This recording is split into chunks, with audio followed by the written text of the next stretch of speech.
Recording by Marcel D. Ward, thesoulexpands.com. A Coin of Edward VII by Fergus Hume. Chapter 3. A Mysterious Visitor. Later in the day, Mr. Morley called the three women into his library to have a discussion regarding the strange letter and its stranger accusation. Daisy had recovered from her faint, but was still pale and obviously afraid of Anne. The governess appeared perfectly composed, but her white face was as hard as granite. Both Morley and his wife were much disturbed, as was natural, especially as at the moment Anne had refused any explanation. Now Morley was bent on forcing her to speak out and set Daisy's mind at rest. The state of the girl was pitiable. The library was a large square apartment with 3 French windows opening onto a terrace, whence steps led down to a garden laid out in the stiff Dutch style. The room was somber with oak and heavy red velvet hangings, but rendered more cheerful by books, photographs, and pictures. Morley was fond of reading, and during his 10 years' residence at the Elms had accumulated a large number of volumes. Between the bookcases were trophies of arms, medieval weapons and armor, and barbaric spears from Africa and the South Seas, intermixed with bows and clubs. The floor was of polished oak, with here and there a brilliantly colored Persian praying mat. The furniture was also of oak, and cushioned in red Morocco leather. Altogether, the library gave evidence of a refined taste, and was a cross between a monkish cell and a sybarite's bower. "Well, Miss Denham," said Morley, his merry face more than a trifle serious, "what have you to say?" "There's nothing I can't say," replied Anne, with composure. "The letter has nothing to do with me." "My dear," put in Mrs. Morley, much distressed, "you cannot take up this attitude. You know I am your friend, that I have always done my best for you, and for my sake, if not for Daisy's, you must explain." She won't," said Daisy, with an hysterical laugh. "I would if I could," replied Anne, talking firmly, "but the accusation is ridiculous. Why should I threaten Daisy?" "Because you love Giles," burst out the girl furiously. "I do not love Mr. Ware. I said so the other night." "And you said more than that. You said that you would kill me." "Miss Denham," cried Morley, greatly shocked, "what is this?" "A foolish word spoken in a foolish moment," said Anne, realizing that her position was becoming dangerous. "I think so too," said Mrs. Morley, defending her. "It so happened, Miss Denham, that I overheard you make the speech to Daisy, and I told my husband about it the next morning. We decided to say nothing, thinking, as you say now, that it was simply a foolish speech. But this letter—" She hesitated, then continued quickly, "You must explain this letter."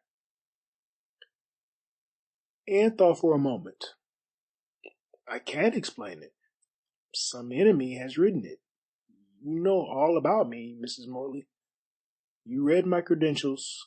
You inquired as to my former situations at the Governess Institute, where you engaged me. I have nothing to conceal in my life, then certainly I have no idea of harming Daisy. She came to my room and talked nonsense, which made me lose my temper. I said a foolish thing, I admit, but surely, knowing me as you do, you will acquit me of meaning anything by a few wild words uttered in a hurry and without thought. Why did you make use of such an expression? Asked Morley. Because I was carried out of myself. I have a strain of Negro blood in me, and at times say more than I mean. And your Negro blood will make you kill me, cried Daisy, with an expression of terror. I am doomed, doomed. Don't be a fool, child, said Morley roughly. She is a trifle hysterical, explained Mrs. Morley, comforting the girl, who was sobbing violently. Mr. Morley, said Anne, rising, I don't know who wrote that letter, or why it should have been written. Mr. Ware and I are friends, nothing more. I am not in love with him, nor is he in love with me. He has paid me no more attention than you have yourself. No, that is true enough, replied Morley. And as Giles is engaged to Daisy, I don't think he is the man to pay marked attention to another woman. Ah, Giles is all right, cried Daisy angrily. But she has tempted him. I deny that. You can deny what you like. It is true. You know it is true. Daisy, Daisy, said Morley persuasively, whereupon she turned on him like a little fury. Don't you defend her. You hate me as much as she does. You are Stop, said Mrs. Morley, very pale. Hold your tongue, Daisy. My husband has treated you in the kindest manner.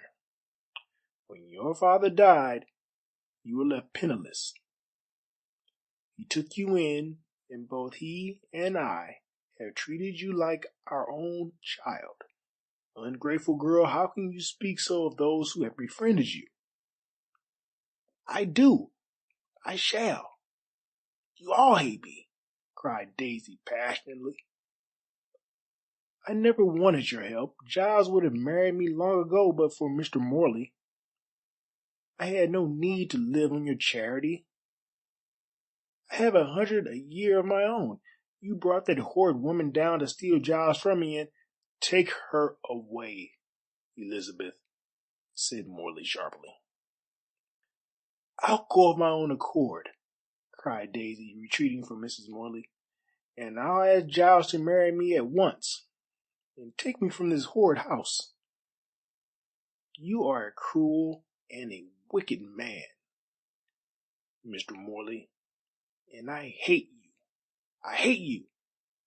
As for you, she turned in a vixenish manner on Anne, I hope you will be put in a jail some day. If I die, you will be hanged. Hanged! And with a stamp of her foot, she dashed out of the room, banging the door.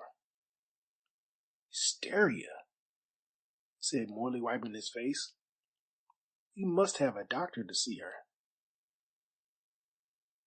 Miss Denham, said the wife, who was weeping at the cruel words of the girl, I ask you if Daisy has ever been treated harshly in my house.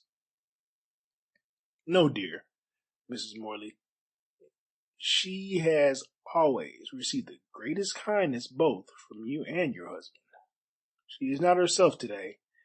That cruel letter has upset her. In a short time she will repent of her behavior.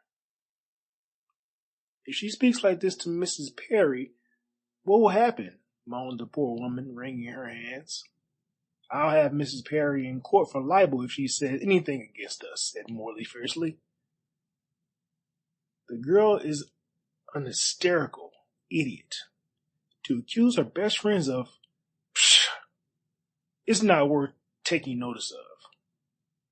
But this letter, Miss Denham, I know nothing about it, Mr. Morley. I wonder if Daisy wrote it herself. Oliver! Cried Mrs. Morley in amazement. Why not? Hysterical girls do queer things at times. I don't suppose Mrs. Perry wrote it. Old scandal-monger as she is, it is a strange letter. That Scarlet Cross, for instance. He fixed an inquiring eye on Anne. That is the one thing that makes me think Daisy did not write this letter. I fancy myself she might have done it in a moment of hysteria and out of hatred of me, but she could not know anything of the Scarlet Cross. No one in Rickwell could know of that. The letter was posted in London, in the General Post Office. But why should anyone write such a letter about me? Said Anne, raising her hands to her forehead. And the Scarlet Cross. It is very strange. What is the Scarlet Cross? Asked Mrs. Morley seriously. I know no more than you do, replied Anne earnestly, save that my father sometimes received letters marked with a red cross, and on his watch chain wore a gold cross enameled with scarlet. Did your father know what the cross meant? Asked Mrs. Morley. He must have known, but he never explained the matter to me. Perhaps if you ask him now to... My father is dead, she said in a low voice. He died a year ago in Italy. Then this mystery must remain a mystery, said Morley, with a shrug. Upon my word, I don't like all this. What is to be done? Put the letter into the hands of the police, suggested his wife. No, said Morley decisively. If the police heard the ravings of Daisy, heaven knows what they would think. But, my dear, it is ridiculous, said Mrs. Morley indignantly. We have always treated Daisy like one of ourselves. We have nothing to conceal. I am very angry at her. You should rather pity her, said Anne gently, for she is a prey to nerves. However, the best thing to be done is for me to leave this place. I shall go after the new year. I'm sure I don't know what the children will do without you, sighed the lady. They are so fond of you, and I never had any governess I got on better with. What will you do? Get a situation somewhere else, said Anne cheerfully. Abroad if possible, but I have become a bugbear to Daisy, and it is best that I should go. I think so too, Miss Denham, although both my wife and I are extremely sorry to lose you. You have been good friends to me, said Miss Denham simply, and my life here has been very pleasant. But it is best I should go, she repeated. And that letter, will you give me a copy, Mr. Morley? Certainly, but for what reason? I should like to find out who wrote it, and why it was written. It will be a difficult matter, but I am curious to know who this enemy of mine may be. Do you think it is an enemy? Asked Mrs. Morley. Anne nodded. And an enemy that knows something about my father's life, she said emphatically. Else why was mention made about the Scarlet Cross? But I'll learn the truth somehow, even if I have to employ a detective. You had much better leave the matter alone and get another situation, Miss Denham, said Morley sagely. We will probably hear no more of this, and when you go the matter will fade from Daisy's mind. I'll send her away to the seaside for a week and have the doctor to see her. Dr. Tate shall see her at once, said Mrs. Morley with more vigor than was usual with her. But about your going, Miss Denham, I am truly sorry. You have been a good friend to me, and the dear children do you credit. I hope we shall see you again. When Daisy is married, not before, replied Anne firmly. But I will keep you advised of my address. After some further conversation on this point, the two women left the library. Daisy had shut herself in her room, and thither went Mrs. Morley. She managed to soothe the girl, and gave her a sedative which calmed her nerves. When Daisy woke from sleep somewhere about 5, she expressed herself sorry for her foolish chatter, but still entertained a dread and a hatred of Anne. The governess wisely kept out of the way, and made her preparations for departure. As yet the children were not told that they were to lose her. Knowing what their lamentations would be like, Mrs. Morley wisely determined to postpone that information until the 11th hour.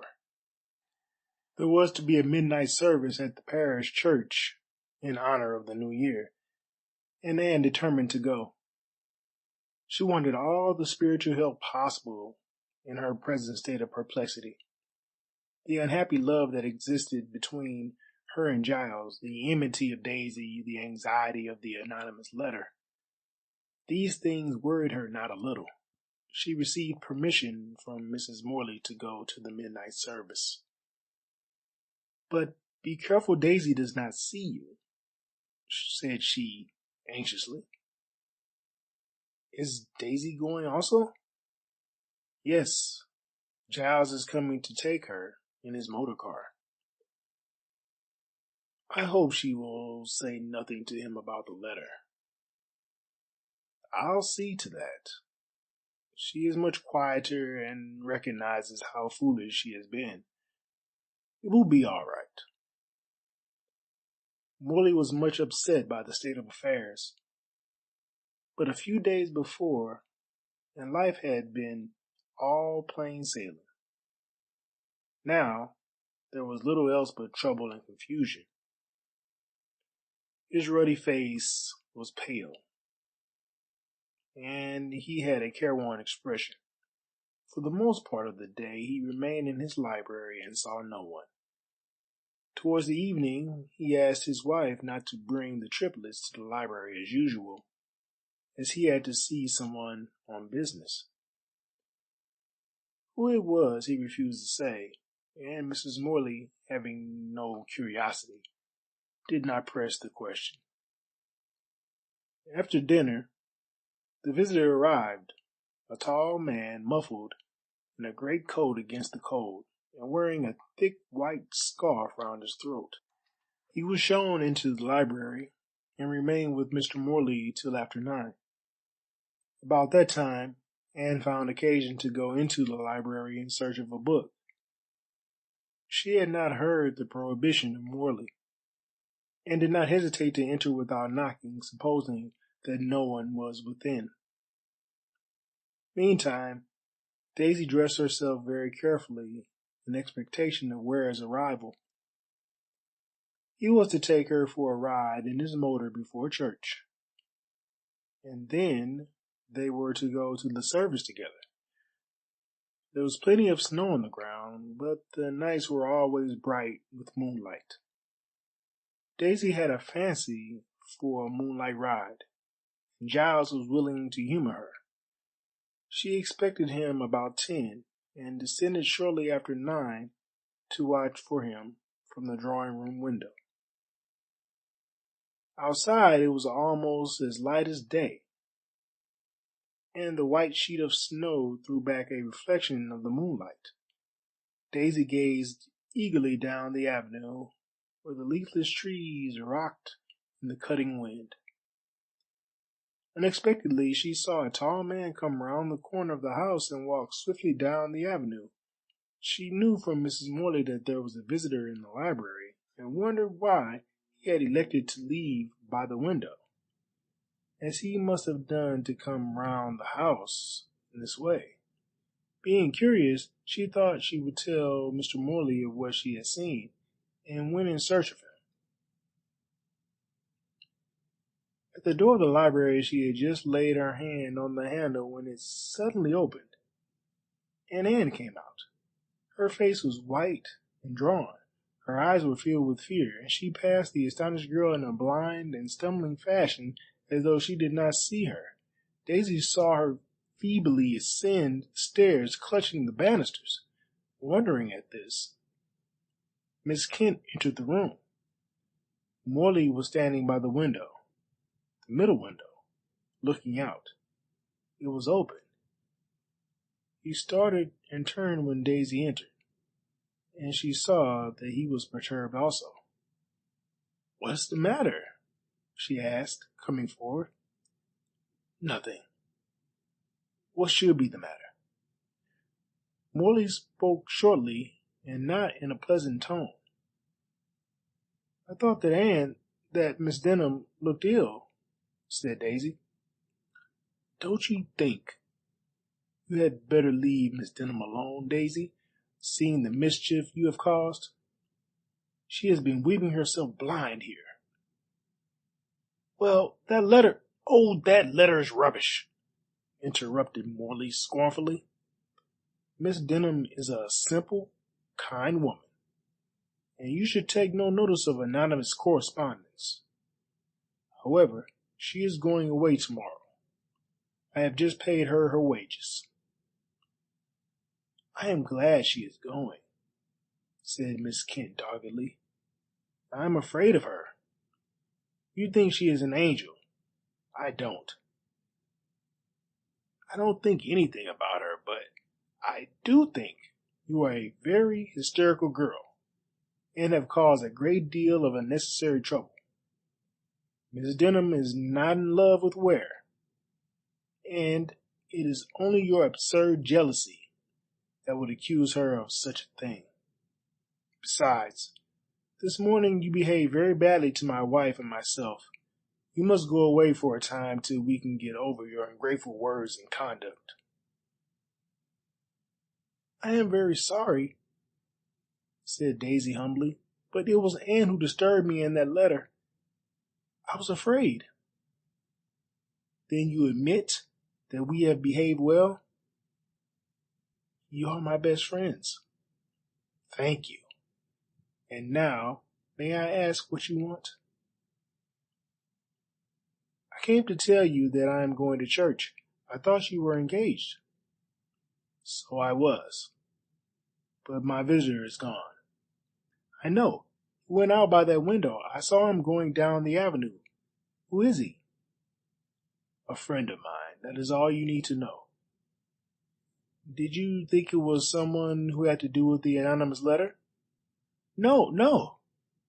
Daisy seemed to be thoroughly ashamed of herself. "But you must admit that the letter was strange. So strange that you had better say nothing about it. Don't mention it to Giles." "Why not?" "Because I will find occasion to tell him myself. I at least will be able to explain without showing jealousy of poor Miss Denham." "I won't say anything," replied Daisy, with a toss of her head. "But you are all mad about Anne Denham. I don't believe she is a good woman. What is the matter with her now? She seems ill." "For heaven's sake, don't ask me any further questions," said Morley irritably. "What with your conduct of this morning and other things with which you have no concern, I am worried out of my life." Daisy took the hint and walked away. When she got outside the library, she came to the conclusion that Morley's visitor was a bailiff, and that was why he had been shown out by the window. Decidedly, her guardian was in a bad way, financially speaking. "I shall marry Giles and get away from them all," said the grateful Daisy. They may be sold up, and my 100 a year will not keep me. What a mercy that Giles is so rich and loves me. No, he does not love me, she said vehemently to herself. It is that woman. But he is engaged to me, and I'll marry him if only to spite her. End of chapter 3. Recording by Marcel D. Ward, thesoulexpands.com.